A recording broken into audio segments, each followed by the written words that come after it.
नमस्कार मंडळी, तुमचं पुन्हा एकदा एका नव्या व्हिडिओमध्ये स्वागत आहे. मंडळी, सध्या राज्यातील कार्यकर्ते, राज्यकर्ते व नेते मंडळी यांनी अजून एक काम चालू ठेवले आहेत आणि हे काम म्हणजे ईव्हीएमचे जे स्ट्रॉंग रूम आहे त्या रूम बाहेर कडक पहारा देणे.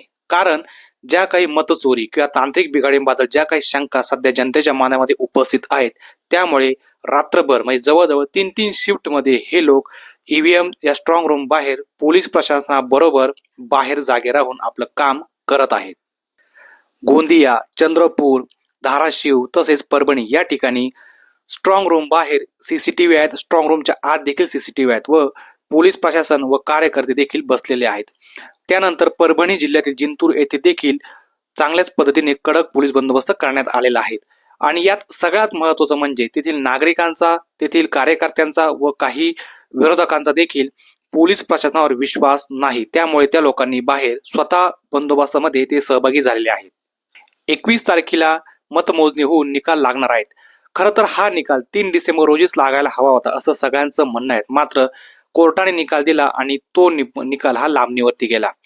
मात्र खूप साऱ्या शंका या विरोधकांमध्ये उपस्थित झाल्या. शंकेचं भूत हे प्रत्येकामध्ये शिरलं गेलं की निकालामध्ये काहीतरी गडबड करण्यात येईल.